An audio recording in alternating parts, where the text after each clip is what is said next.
So good morning everyone, I welcome you all to let's crack UPSC CSE. So discuss करते हैं आज के जो टॉपिक्स हैं।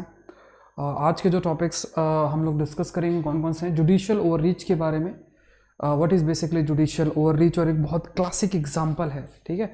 उसको आप हमेशा से इस्तेमाल कर सकते हो, बहुत जगहों पे आप इस्तेमाल कर सकते हो। एमएसपी के ऊपर एक नया आर्गूमेंट है। जैसा मैंने आपको कहा कि फार्मर प्रोटेस्ट जो टॉपिक आपका चल रहा है ज़रूर से बहुत इंपॉर्टेंट टॉपिक है, बट आपको एक डाइवर्सिफाइड व्यूज़ लेकर चलने पड़ेंगे।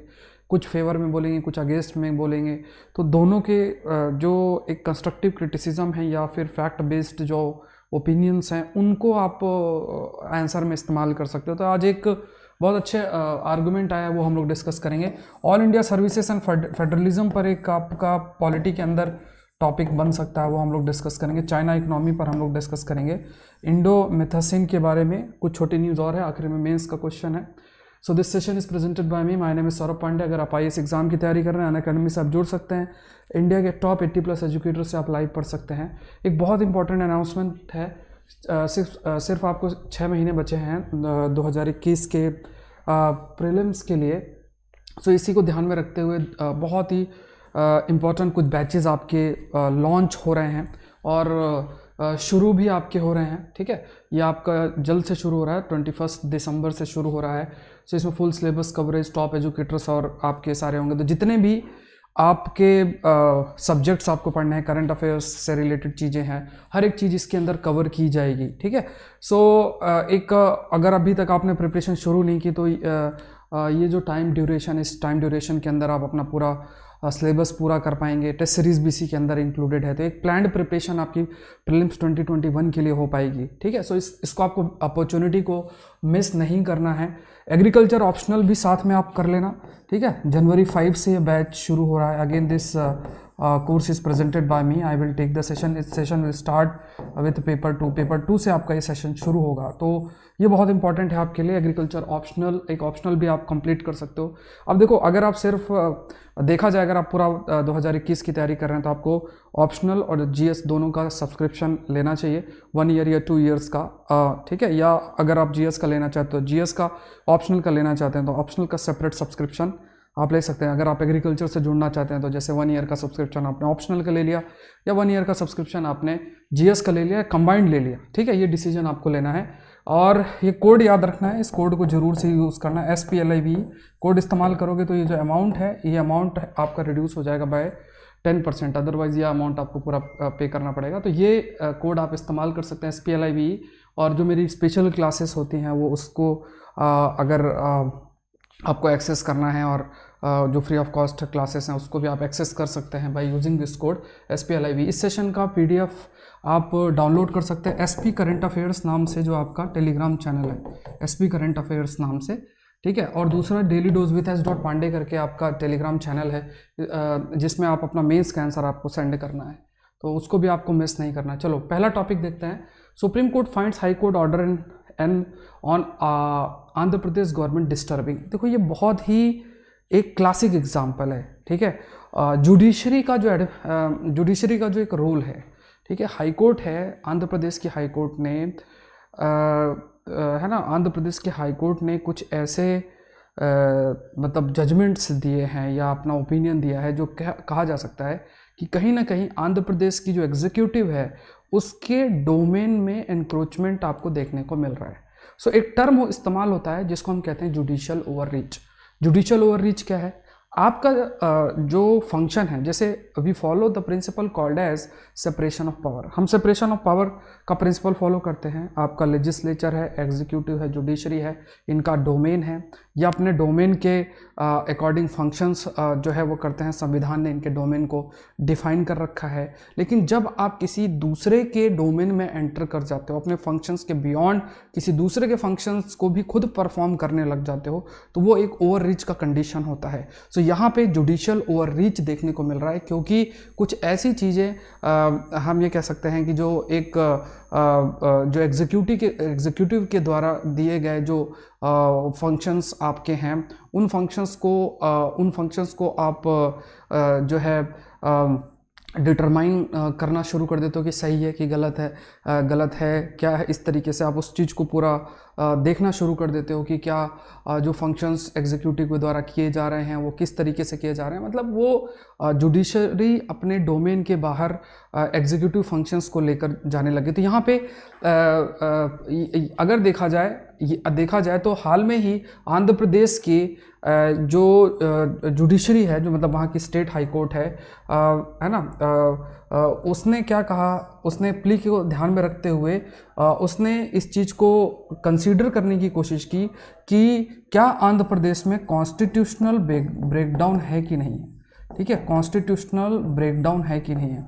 ठीक है, मतलब कॉन्स्टिट्यूशनल ब्रेकडाउन या कॉन्स्टिट्यूशनल जो मशीनरी है वो कहीं वहाँ पे चल रही है कि नहीं चल रही। देखो ये चीज़ जो डिसाइड करना है, जैसे आर्टिकल 356 में संविधान में गवर्नर जो है उनका ये फंक्शन है। ठीक है, तो गवर्नर जो है उनको ऐसा लगता है तो वो प्रेसिडेंट को रिपोर्ट देते हैं, फिर फाइनल डिसीजन आपका होता है। बट यहाँ पे क्या जुडिशरी यहाँ पे ऐसे इंटरवीन कर सकती है। ठीक है, सो ऑनरेबल कोर्ट ने साफ साफ कहा है, मतलब जो सुप्रीम कोर्ट में भी ये बात आगे तक गई तो ऑनरेबल सुप्रीम कोर्ट ने इस चीज़ को साफ साफ नकार दिया और कह दिया कि हाई कोर्ट का ऐसा कोई रोल नहीं है। ठीक है, so high court is a serious encroachment on the power of the executive as enumerated under the constitution and thus violatory of the doctrine of separation of power, जो मैंने भी आपको बताया। Judiciary has no role in deciding where there is a constitutional breakdown in the state, है ना, necessitating president rule. This power is vested in the executive under the article 356। तो मतलब कहने का मतलब ये है कि when you talk about the constitutional breakdown, when you talk about the constitutional failure, the decision relating to it need to be taken by the honorable president. The report about it can be submitted to the president and final the decision can be taken by the honorable president. So अगर ये जो function है, if this function is performed by the high court, अगर ये function high court देखने लग जाए, if this function is performed by the judiciary itself, it will be equivalent to judicial overreach. So if there is question related with judicial overreach, you can mention this example. बहुत ही classic example आपका है, और किस तरीके से जो एक जुडिशियल इंस्टीट्यूशन को दूसरा हायर जुडिशियल इंस्टीट्यूशन एक बैलेंस करता है, वो चीज़ आप ज़रूर से मेंशन कर सकते हो। नेक्स्ट है, ये एक इम्पॉर्टेंट न्यूज़ है, हो सकता है कि इस बार का जो आपका मतलब पेपर हुआ था प्रीलिम्स का 2020 के लिए, सो पैंडमिक का समय था, सिचुएशंस जो हैं वो एक्स्ट्राऑर्डिनरी सिचुएशंस थी, है ना, ऐसा मतलब पहले कभी नहीं हुआ है। बहुत सारे लोग एग्ज़ाम नहीं दे पाए, अगर दिए भी हैं तो उनको मतलब जो तैयारी के लिए समय चाहिए था वो नहीं दे पाए हैं, बिकॉज लॉकडाउन और बहुत से इश्यूज़ और दिक्कतें हैं। क्योंकि जो भी एग्ज़ाम इसको देता है, इस एग्ज़ाम को देता है, वो बहुत सारे डिफरेंट सोशियो इकोनॉमिक बैकग्राउंड्स होता है, बहुत सारे उनके अंदर कंस्ट्रेंट होता है। दूसरा साथ में ये भी है कि कई बच्चे हैं, उनका एज लिमिट भी क्रॉस हो सकती है। सपोज़ करो जो एज है ना, क्योंकि अगर वो चाहते तो अगले साल दे सकते थे, लेकिन एज लिमिट का इशू था तो इसलिए उन्हें देना पड़ा, और प्रिपरेशन का भी इतना समय नहीं मिला है जिस हिसाब से सिचुएशन आपकी चल रही थी। सो हो सकता है हो सकता है क्या, बहुत पॉसिबिलिटी है कि एक एक्स्ट्रा अटेम्प्ट मिलेगा। लेकिन यहाँ पे क्या है, ये डिसीजन लेना कि जो ये एक्स्ट्रा अटेम्प्ट दिया जाएगा, वो एक्स्ट्रा अटेम्प्ट का बेसिस क्या होगा। जैसे जिन्होंने 2020 में प्रीलिम्स दिया, ठीक है, और उनको आप एक्स्ट्रा अटेम्प्ट जो है वो दे रहे मतलब ये कह के कि जिनका अटेम्प्ट ख़त्म हो गया या ओवर एज हो गए। सो उसमें क्या है कि सपोज़ करो किसी का 4th अटेम्प्ट था, किसी का 5th अटेम्प्ट था, अटेम्प्ट तो उनका भी ख़राब हुआ होगा, फिर वो भी इशू रेस कर सकते हैं बाद में कि है ना, सपोज़ करो 2021 में वो पेपर देते हैं, भले उनके पास एक अटेम्प्ट है, लेकिन वो ये कह सकते हैं कि 2020 में हमारा भी अटेम्प्ट ख़राब हुआ है। सो क्या ऐसा पॉसिबल है कि जैसे जिनका भी 2021 के अंदर अगर देखा जाए तो एक एक्स्ट्रा अटेम्प्ट यूपीएससी सभी के लिए दे दे, और जो है वो एक साल जो एज है वो 32, 33 मतलब वो कैटेगरी वाइज आपका इंक्रीज कर दे, ये पॉसिबिलिटी। बट जो फाइनल डिसीजन है वो डिसीजन फिर यूपीएससी के द्वारा ही लिया जाएगा। ठीक है, सो पॉसिबिलिटी ज़्यादातर यही हो सकती है कि वो सभी को एक एक्स्ट्रा अटेम्प्ट दे दे और एज जो है वो बढ़ा दें, और जो ऑल द ईयर वो ज़रूर से बता। देखो इस पर सबसे बड़ी बात यह है कि आप एक्स्ट्रा अटेम्प्ट जब देते हो तो वो आप 7 अटेम्प्ट, 6 है तो 7 कर रहे हो, तो 7 अटेम्प्ट कुछ को मिल रहा है, कुछ को नहीं मिल रहा है। तो जिनको नहीं मिलेगा वो उस इशू को रेस कर सकते हैं बाद में, ठीक है, कि हमें क्यों नहीं मिला, ये इक्वलिटी के प्रिंसिपल के खिलाफ है, और इस तरीके की चीज़ें बहुत सारी कि हमारे समय में ऐसा हो गया था। आपने, है ना, मान लो चेन्नई फ्लड हुआ था, उस समय लोग काफ़ी समय की बात है तो उस समय कह रहे थे। तो काफ़ी सारी चीज़ें आपकी आ सकती है, तो पॉसिबिलिटी हो सकती है, मतलब अभी पूरा 100% नहीं, बट ये पॉसिबिलिटी हो सकती है कि एक मतलब एक ईयर का टाइम ड्यूरेशन दे दें और ये कह दें कि जो इस एज में फॉल करते हैं वो अपना अटेम्प्ट दे सकते हैं 2021 के अंदर। तो वो सभी के लिए एप्लीकेबल होगा जिनके अटेम्प्ट ख़त्म हो चुके हैं, या फिर जो अटेम्प्ट आपके जिनका अटेम्प्ट आपका मतलब है, ठीक है, जिनके अटेम्प्ट है भी, तो उनको एक एक्स्ट्रा अटेम्प्ट मिल जाए। क्योंकि अगर किसी का थर्ड अटेम्प्ट भी है और सेकंड अटेम्प्ट भी है, तो अगर पेंडेमिक की वजह से वो तैयारी नहीं हो पाई तो उनका भी एक तरीके से अटेम्प्ट खराब ही हुआ है, ठीक है। और ये आर्गुमेंट को भी वो लोग कंसीडर मतलब आगे जाके यूज़ कर सकते हैं। किसी का फिफ्थ अटेम्प्ट है तो उसका भी अटेम्प्ट खराब हो गया, तो वो भी कह सकते हैं कि मेरा अटेम्प्ट इस वजह से खराब हुआ है, तो अगर आप उनको अटेम्प्ट एक्स्ट्रा दे रहे हो तो हमको क्यों नहीं दे रहे हो, है ना, उनको आपने 7 अटेम्प्ट दिया, हमको 6 अटेम्प्ट ही क्यों दे रहे हो। इस टाइप का बाद में फिर लीगल प्रोसीडिंग हो सकती है। तो इससे बचने के लिए हो सकता है सरकार इस तरीके के डिसीजन लो, लेकिन क्या डिसीजन ये 3-4 हफ्ते में आपका क्लियर हो जाएगा। नेक्स्ट देखते हैं एमएसपी वर्सेस फैक्ट। सो यहाँ पे अच्छा पॉइंट है, जैसे मैंने आपको कहा कि ये जीएस पेपर 3 का टॉपिक है, एग्रीकल्चर से रिलेटेड ये टॉपिक है। और ऐसे जो टॉपिक्स होते हैं इंपॉर्टेंट इसलिए होते हैं क्योंकि मतलब ये इशू आपका लगातार चल रहा है, लेकिन आपको ये समझना है कि एक तो पॉलिटिकल ओपिनियंस ज़्यादा कैरी नहीं करना है और डिफरेंट ओपिनियंस आपके पास होने चाहिए। जैसे यहाँ पे अगर आप क्रिटिसाइज़ करते हो कि एमएसपी, जैसे हमने एक बार डिस्कस किया था कि एमएसपी क्यों ख़त्म होना चाहिए, तो एक ओपिनियन आपको मिल गया। फिर यहाँ पे एमएसपी से रिलेटेड सर्टेन और कि एमएसपी जरूरी क्यों है, उससे रिलेटेड कुछ फैक्ट यहाँ पे लिखे हुए हैं, कुछ डेटा मेंशन्ड है, तो उसको आप आसानी से कोट कर सकते हो। वहाँ पे अलग अलग जब आर्गुमेंट आप देते हो तो उसको आसानी से वहाँ पे कोट कर सकते हो। तो यहाँ पे अगर देखा जाए कि है ना, लगभग 23 कमोडिटीज़ के लिए अनाउंस किया जाता है आपका एमएसपी। और कमेंट सेक्शन में लेट मी नो वो कौन सी कमीशन है जो कि एमएसपी को अनाउंस करती है, और इसके तहत क्या है। ये एमएसपी की जब आप बात करते हो तो इसका मतलब ये है कि मिनिमम प्राइस है जो फार्मर्स को मिलेगा, है ना। अगर सपोज करो 20 रुपये पर केजी अगर बोल दिया तो 20 रुपये पर केजी आपको मिलेगा ही। अगर मार्केट में इससे कम आपको मिलता है तो सरकार इतने पैसे में खरीदने के लिए तैयार है। ये बेसिक कंसेप्ट है एमएसपी में। तो अगर फार्मर्स को पैसा ज़्यादा मिलता है एमएसपी से ज़्यादा, मार्केट वैल्यू जो मार्केट प्राइस है वो कंपैरेटिवली ज़्यादा है, तो वो बेच भी सकते हैं मार्केट एरिया में भी, ठीक है। तो ये थोड़ा सा आपको ध्यान में रखना है। लेकिन ये कहा गया है कि ज़्यादातर जो कंसंट्रेशन है वो वीट और राइस की तरफ है, ठीक है।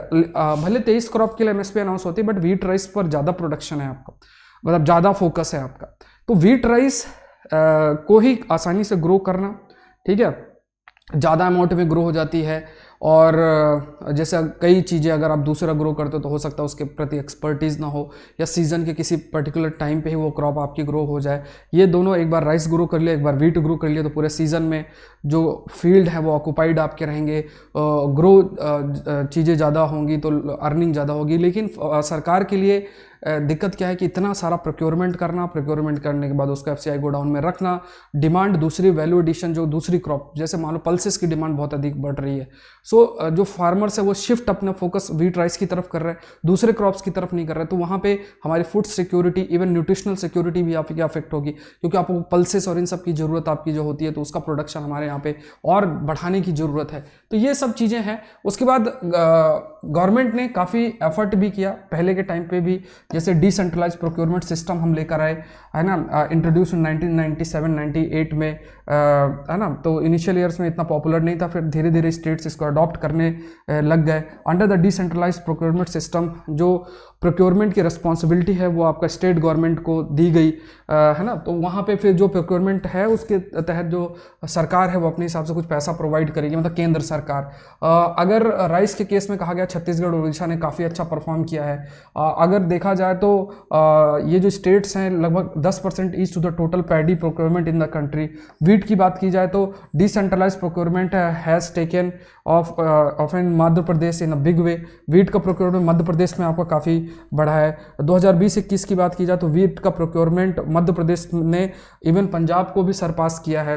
प्रोक्योरमेंट ने स्मॉल और मार्जिनल फार्मर्स को भी काफ़ी बेनिफिट किया है। जैसे ये कहा जाता है कि ये सिर्फ लार्ज फार्मर के लिए बेनिफिट हुआ है, तो स्मॉल और मार्जिनल फार्मर्स को भी इसमें बेनिफिट है। उसके बाद देखा जाए कि proportion of farmers who benefit from government procurement is not insignificant.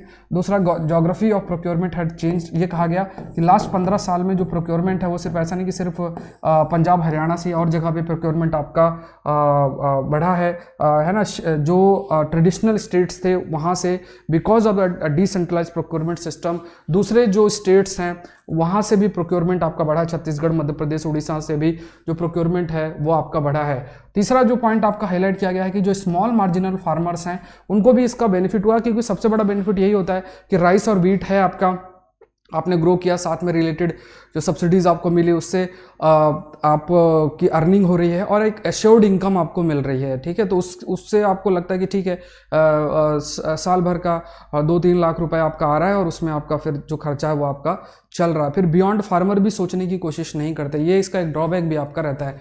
सो ये एक एंगल है। नेक्स्ट देखते हैं बैटल फॉर बंगाल। तो यहाँ पे देखो पॉलिटिकल डिबेट पे हमने नहीं जाएंगे। यहाँ पे आपको पता होगा एक पॉलिटिकल पार्टी है, उनके जो आई थिंक चेयरमैन थे उस पर ऐसा हमला हुआ, बट उसके हम पॉलिटिकल डिबेट पे वी विल नॉट डिस्कस कि क्या है क्या नहीं है। हमें डिस्कस करना है कि ऑल इंडिया सर्विसेज से रिलेटेड, ठीक है, तो फेडरलिज्म और ऑल इंडिया सर्विसेज के बीच का जो कनेक्शन है उसको किस तरीके से आप एग्जाम्पल के रूप में मेंशन कर सकते हो। तो यहाँ पे देखो जब आप फेडरल प्रिंसिपल्स की बात करते हो तो फेडरल प्रिंसिपल एक बेसिक जो है कि आपके पास डिफरेंट टायर्स ऑफ गवर्नमेंट है, जैसे स्टेट गवर्नमेंट और सेंट्रल गवर्नमेंट है, और संविधान के अकॉर्डिंग ये जो गवर्नमेंट्स हैं वो आपकी रन करती है, अपने फंक्शंस को परफॉर्म करती हैं, एक दूसरे के जो एरियाज वहाँ पर इंक्रोच नहीं करते हैं। बट हम एक ट्रू फेडरल फीचर फॉलो नहीं करते हैं, जैसे यूएसए एक ट्रू फेडरल फीचर को फॉलो करता है। स्टेट वहाँ को उनको बहुत ह्यूज ऑटोनॉमी है। हमारे यहाँ पे अगर देखा जाए तो कई प्रकार से देखा जाए तो हमें स्यूडो फेडरलिज्म इस तरीके के शब्दों का इस्तेमाल हमारे लिए किया जाता है। बहुत सारे ऐसे प्रोविजंस है, चाहे इमरजेंसी प्रोविजंस है, इवन ऑल इंडिया सर्विसेज को बोला जाता है, और भी दूसरे जो इंस्टीट्यूशंस हैं उनको हम कहते हैं कि ये कहीं ना कहीं फेडरल फीचर को कॉम्प्रोमाइज करते हैं और इंडिया के फेडरल फीचर को यूनिक भी बनाते हैं। सो ये एक पॉइंट आपका हाईलाइट किया गया है। यहाँ पे अगर देखा जाए तो हाल में ही मिनिस्ट्री ऑफ होम अफेयर्स ने, जैसे अगर आप लोग रिक्रूट होते हो तो जैसे अगर देखा जाए तो जैसे मिनिस्ट्री ऑफ होम अफेयर्स है, आई थिंक हाँ मिनिस्ट्री ऑफ होम अफेयर्स है, उसने कंटिन्यूसली जैसे कोई भी बड़े लीडर्स जब स्टेट में जाते हैं, जब आप सिलेक्ट हो गए आपके डिस्ट्रिक्ट में आएंगे तो आपकी रिस्पॉन्सिबिलिटी होगी कि उन्हें सारी सुरक्षा दी जाए। अगर उसमें कोई भी चूक होती है, कोई भी मिस हैंडलिंग होती है तो वहाँ पे आप रिस्पॉन्सिबल होगे। ठीक है, सो जो भी आईपीएस ऑफिसर थे, कई जो आईपीएस ऑफिसर थे उनको रिकॉल सेंटर में किया गया था। तो रिकॉल करने के जो है वो रूल आगे हम डिस्कस करेंगे, उसको रिकॉल किया गया, बट जो वहाँ की स्टेट की सरकार है उसने मना किया कि हम नहीं सेंड करेंगे। तो यहाँ पे क्या एक कंट्रोवर्सी आपकी शुरू हो जाती है। अब यहाँ पे अगर देखा जाए कि ये कहा जाता है जो आपका नॉर्म्स हैं, जो रूल्स हैं, है ना, जो जैसे आईपीएस कैडर रूल 1954, ठीक है, और इसी के अंदर सेक्शन 6A की बात की जाए, section 6A of Indian police service cadre rule की अगर बात की जाए, सो इस रूल के अंदर अगर देखा जाए, इस रूल के अंदर अगर ऐसा कोई भी डिफरेंस होता है सेंटर और स्टेट के बीच में, सो वो जो डिफरेंस है सेंटर और स्टेट के बीच का जो डिफरेंस है वहाँ पे जो सेंटर कह रहा है वो प्रिवेल करता है। तो उस रूल को इन्वोक किया गया। अब देखो स्टेट कैसे रिस्पॉन्ड करता है। जैसे वेस्ट बंगाल के जो डीजी थे, है ना, इलेक्शन कमीशन ने उनको अभी ट्रांसफ़र किया। फिर जब जैसे इलेक्शन आपके जो प्रोसीडिंग्स हैं वो ख़त्म हुई तो वहाँ पे दोबारा से उनको दोबारा से जो वहाँ की सरकार है वो उसी सेम पोजीशन पे जो है उनको लगा दिया, इस टाइप से। सो ये काफ़ी एक सेंटर और स्टेट के बीच का एक टेंशन सी आप कह सकते हो, और इस प्रकार के जो एग्जांपल्स है वो आप ज़रूर से हाईलाइट कर सकते हो सेंटर स्टेट के बीच का ये जो टसल है फेडरल फीचर्स को ध्यान में रखते हुए। सो यहाँ पे ये कहा गया कि culpable exercise of power and blatant misuse of emergency provision of IPS cadre rule 1954, ये वहाँ के चीफ मिनिस्टर का कहना है कि सरकार ने आईपीएस कैडर रूल का सही से इस्तेमाल नहीं किया है। और यहाँ पे सेंटर ने सेक्शन 6 सब सेक्शन 1 का of Indian police service cadre rule का इस्तेमाल किया है। और किसी भी तरीके का अगर डिसएग्रीमेंट होता है, सो जो मैटर है वो सेंट्रल गवर्नमेंट के द्वारा ही डिसाइड आपका किया जाएगा। ठीक है, तो इसको आप एग्जाम्पल के रूप में मेंशन कर सकते हो। ठीक है, क्योंकि ऑल इंडिया सर्विसेज, चाहे इंडियन फॉरेस्ट सर्विस है, इंडियन पुलिस सर्विस है, या इंडियन एडमिनिस्ट्रेटिव सर्विसेज है, जो ये ऑल इंडिया सर्विसेज है, इसमें फाइनल अथॉरिटी सेंट्रल गवर्नमेंट के पास आती है। तो कुछ समय वो स्टेट में रहते हैं वो ऑफिसर्स, फिर बाद में सेंटर उनको अपने मिनिस्ट्री, डिफरेंट मिनिस्ट्री में रिकॉल भी कर सकता है। इस तरीके से है। सो ये कहा भी जाता है कि एक ये रिप्रेजेंटेटिव या फिर एजेंट के रूप में काम करते हैं सेंटर के। ठीक है, और इस वजह से कहा जाता है कि ये कहीं ना कहीं फेडरल फीचर्स को कॉम्प्रोमाइज़ करते हैं। कई स्टेट्स इसलिए ज़्यादा एम्फोसाइज करते हैं कि जो उनके स्टेट सर्विसेज से जो ऑफिसर्स आपके आते हैं, उन स्टेट सर्विसेज के ऑफिसर्स को मेजर जो रिस्पॉन्सिबिलिटीज़ हैं वो रिस्पॉन्सिबिलिटीज़ आपकी दी जाए। नेक्स्ट देखते हैं, Iran starts nuclear facility work एमिड US tension. लगातार टेंशन आपकी चल रही है ईरान एंड यूएसए के बीच की बात की जाए। एक आपको मैंने बताया था कि joint comprehensive plan of action है। ठीक है, जो joint comprehensive plan of action है जो कि 2015 में आया था, और यूनाइटेड नेशन सिक्योरिटी काउंसिल के 5 परमानेंट मेंबर प्लस जर्मनी और ईरान के बीच में हुआ था, जिसके तहत जो ईरान है उसके न्यूक्लियर प्रोग्राम को ज़्यादा हम ट्रांसपेरेंट बना सके, इस डायरेक्शन में आपका कार्य किया जा रहा है। ठीक है, तो उसको ट्रांसपेरेंट जो है उसको बना सके, उस डायरेक्शन में जो है काम आपका किया जाए। ठीक है, ट्रांसपेरेंट उसको बना सके, उस डायरेक्शन में आपका जो है काम किया जाए। और जैसे इंटरनेशनल एटॉमिक एनर्जी एजेंसी के जो इंस्पेक्टर्स है वो ईरान की फैसिलिटीज़ को, न्यूक्लियर फैसिलिटीज़ को विजिट कर सके, जिससे कि कॉन्फिडेंस बिल्डिंग हो सके कि ईरान जो न्यूक्लियर प्रोग्राम रन कर रहा है उसके वेपन नहीं बना रहा है। इस तरीके से एक डिसीजन लिया गया था joint comprehensive plan of action में। अब क्या हुआ था, डोनाल्ड ट्रंप आए, वो उन्होंने विड्रॉ कर लिया। अब दोबारा से नए जो बिडेन प्रेसिडेंट आएंगे, वो क्या कदम उठाते हो अलग बात है, लेकिन अभी क्योंकि कोई डिसीजन लिया नहीं गया और ईरान के जो एक न्यूक्लियर साइंटिस्ट है उनका भी असैसिनेशन इजराइल के द्वारा किया गया है। सो ऐसी सिचुएशन में क्या कदम उठाया जाएगा यूएसए के द्वारा, वो सोचने वाली बात है। हो सकता है कि जो बिडेन जो है joint comprehensive plan of action है वो दोबारा से रिवाइव कर ले, और जो सैंक्शंस इम्पोज किए गए ईरान के ऊपर उसको विड्रॉ कर लिया जाए। ये होता है। अगर ये नहीं होता है, अगर सैंक्शंस इम्पोज नहीं करते, तो एक प्रेशर बिल्डिंग का काम ईरान कर रहा है। ईरान कह रहा है कि अगर आप ऐसा नहीं करते तो हमें अपना ये जो न्यूक्लियर फैसिलिटी है उसको रन करेंगे। तो ये डिसीजन फिर अब जो बिडेन के द्वारा ही लिया जाएगा। अब रिसर्च नई आई है, प्रीलिम से रिलेटेड ये एक फैक्ट है, इंडोमेथासिन कोविड-19 केयर के लिए बेनिफिशियल है। ऐसी आपकी दवाइयाँ आती रहेंगी। तो इंडोमेथासिन क्या है, ये एक एंटी इन्फ्लेमेटरी ड्रग है। ये कई सारे फीवर, पेन और इस सब के लिए इस्तेमाल आपकी होती है। अब इसमें कहा गया कि ये कोविड-19 के केयर के लिए भी आपका इस्तेमाल किया जा सकता है। नेक्स्ट इसमें है, economic recovery is not yet solid. China का ये आपका कहना है। सो चाइना के प्रेसिडेंट हैं, उन्होंने भी इस पॉइंट को हाईलाइट किया है, और ये कहा गया है कि जो कोविड-19 है, ये पैंडमिक है, इस पैंडमिक की वजह से जो चाइना इकोनॉमी है उसमें कॉन्ट्रैक्शन, मतलब जो ग्रोथ जिस तरीके से होना चाहिए वो ग्रोथ उस तरीके से हो नहीं रहा। साथ में चाइना ने जो एक पॉइंट हाईलाइट किया है, आत्मनिर्भर चाइना की बात है, जो मैंने आपसे पहले भी डिस्कस किया था। तो उसमें चाइना डुअल प्रोसेस पे काम कर रहा है। वो सबसे ज़्यादा फोकस कर रहा है कि जो इंटरनल डोमेस्टिक डिमांड है उस पर फोकस किया जाए, और साथ में नए मार्केट्स जो है वो क्रिएट किए जाए, इन एडिशन टू जो डेवलप्ड देशों की मार्केट है उसके लिए। सो इस तरीके से वो अपने डोमिनेंस, इकोनॉमिक डोमिनेंस को मेंटेन कर पाएगा, और अपना जो इकोनॉमिक लेवल पे जो ग्रोथ है अपनी, उसको वो मेंटेन कर पाएगा। तो इस डायरेक्शन में चाइना लगातार काम कर रहा है, क्योंकि बिकॉज ऑफ द पैंडेमिक एक जो नेगेटिव परसेप्शन चाइना के प्रति बना है, इस वजह से उसका जो ट्रेड है, व्यापार है, वो भी काफ़ी हद तक अफेक्ट हुआ है। जो रॉ मटेरियल और फिनिश्ड प्रोडक्ट वो सप्लाई कर रहा था अलग अलग देशों को, वो भी थोड़ा सा आपका कम हुआ है। तो ये सारी चीज़ें आपकी एक पॉइंट है जो चाइना कंसीडर कर रहा है। इस वजह से वो अपने मार्केट को डाइवर्सिफाई करने की कोशिश कर रहा है। China Pakistan economic corridor, China Myanmar economic corridor, और जो जिसे हम one belt one road initiative भी कहते हैं, और अपना जो नेगोशिएशन है, चाहे RCEP की बात की जाए या ट्रांस पैसिफिक पार्टनरशिप की बात की जाए, वहाँ पे भी चाइना अपने प्रेजेंस को लगातार बढ़ा रहा है कि वो अपने एक्सपेंशन कर सके इकोनॉमिक लेवल पे। अगर इकोनॉमिक लेवल पे उसका डोमिनेंस रहता है, तो आज के समय में वर्ल्ड को गवर्न करने के लिए, वर्ल्ड है उसको रूल करने के लिए आपको इकोनॉमिक डोमिनेंस मेंटेन करना जरूरी है। और चाइना इस डोमिनेंस को मेंटेन करने के लिए अपने इकोनॉमी को भी कई प्रकार से आगे बढ़ा रहा है। दूसरी अगर आप देखोगे एनर्जी सिक्योरिटी के लिए भी वो काफ़ी प्रयास चाइना कर रहा है। अभी आर्टिफिशियल सन के बारे में मैंने आपको बताया, आर्टिफिशियल सन जैसे इनिशिएटिव रिन्यूएबल एनर्जी की तरफ जाना, जिससे कि वो अपने डिपेंडेंसी नॉन रिन्यूएबल सोर्सेस या फॉसिल फ्यूल के ऊपर जो डिपेंडेंसी है वो रिड्यूस कर सके। तो इस तरीके के कई कदम जो हैं वो चाइना आपका अपना रहा है।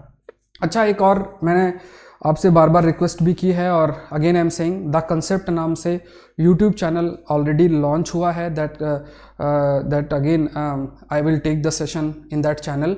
सो आप सभी से रिक्वेस्ट है कि अगर आपने उसका सब्सक्राइब नहीं किया है तो आप ज़रूर से करो, और उसका लिंक नीचे दिया हुआ है। आई थिंक अराउंड 6.5 के आसपास सब्सक्राइबर हो गए, तो ऑलरेडी आपके अराउंड 3.5 के सब्सक्राइबर आपके बचे हुए हैं। तो आप लोग इतने लोग हिंदू सेशन को देखते हो तो उसको ज़रूर से आप सब्सक्राइब कर सकते हो, है ना। आई होप आप लोग ज़रूर से आज तो उस टारगेट को पूरा कर दो, एटलीस्ट मंडे तक ही पूरा कर दो, ठीक है, so that I can start taking the session, है ना। और कई सारी जो स्पेशल क्लासेस मेरी हो रही हैं उसके बारे में भी जानकारी जो है मैं आपको दे देता हूँ ग्रुप में। I send the link of that special class जो आपकी फ्री ऑफ कॉस्ट है, वो आप देख सकते हैं। दूसरा यह है कि आप अगर सेशन को देख रहे हैं तो ज़रूर से लाइक बटन आप प्रेस कर सकते हैं। It will hardly take less than 1 second, तो बटन ही प्रेस करनी है, उसमें इतना सोचना नहीं चाहिए। चलो क्वेश्चन देखते हैं। What role all India services have played in India's asymmetric federalism. देखो क्वेश्चंस इसी तरीके के आते हैं। आपने पॉलिटी के बारे में फेडरलिज्म पढ़ लिया, बहुत पढ़ लिया, लेकिन जो एप्लीकेशन है उस एप्लीकेशन बेस्ड टॉपिक्स पर आपको अपनी अंडरस्टैंडिंग इन्हांस करनी पड़ेगी, और सारी बुक्स जो हैं इनको कवर नहीं करती। खासतौर से मेंस में ऐसे ही प्रश्न आते हैं। तो अभी जो वेस्ट बंगाल और सेंटर के बीच का चल रहा है, ऐसा क्वेश्चन आ सकता है। कुछ दिन पहले मैंने आपसे एक आर्टिकल डिस्कस किया था, and I have discussed about the asymmetric federalism. What is asymmetric federalism? अगर आपको याद हो, आर्टिकल 370 से रिलेटेड और भी कई सारी इशूज़ पर मैंने we have discussed about asymmetric federalism. Comment section में let me know what is asymmetric federalism, और फिर आप अपना आंसर इसको लिख सकते हैं। 15 नंबर में आपको लिखना है 15 मार्क्स। 15 नंबर का एक हैबिट बना लो, आंसर लिखने की आदत बना लो। डेली डोज विद s.पांडे, ये जो है इस पर जाके आप अपना आंसर मुझे सेंड कर सकते हो। इस सेशन का पीडीएफ आप SP करंट अफेयर्स में जाओ, SP करंट अफेयर्स, ठीक है। तो SP करंट अफेयर्स में आपको ये जो मेरा मतलब जो सेशन का PDF है वो आपको मिल जाएगा। लास्ट 3-4 मंथ्स के भी उस पर PDF आपको एक साथ आपको मिल जाएंगे, ठीक है। सो ज़रूर से जो है लाइक बटन आप ज़रूर से प्रेस करें, और आज के लिए इतना ही। आई रिक्वेस्ट यू ऑल कि आप लाइक ज़रूर करें, शेयर ज़रूर करें, और कल आपका ना हिंदू सेशन नहीं होगा, मंडे को कल का भी पूरा आपका साथ में ही कवर होगा, ठीक है। साइंस एंड टेक्नोलॉजी का जो टॉपिक्स आपके होते हैं वो मंडे को आपको साथ में ही कवर होंगे, और सेशन का टाइमिंग आपका यही रहेगा। So thank you everyone. Like जरूर करें, शेयर जरूर करें, and let's crack it. Thank you.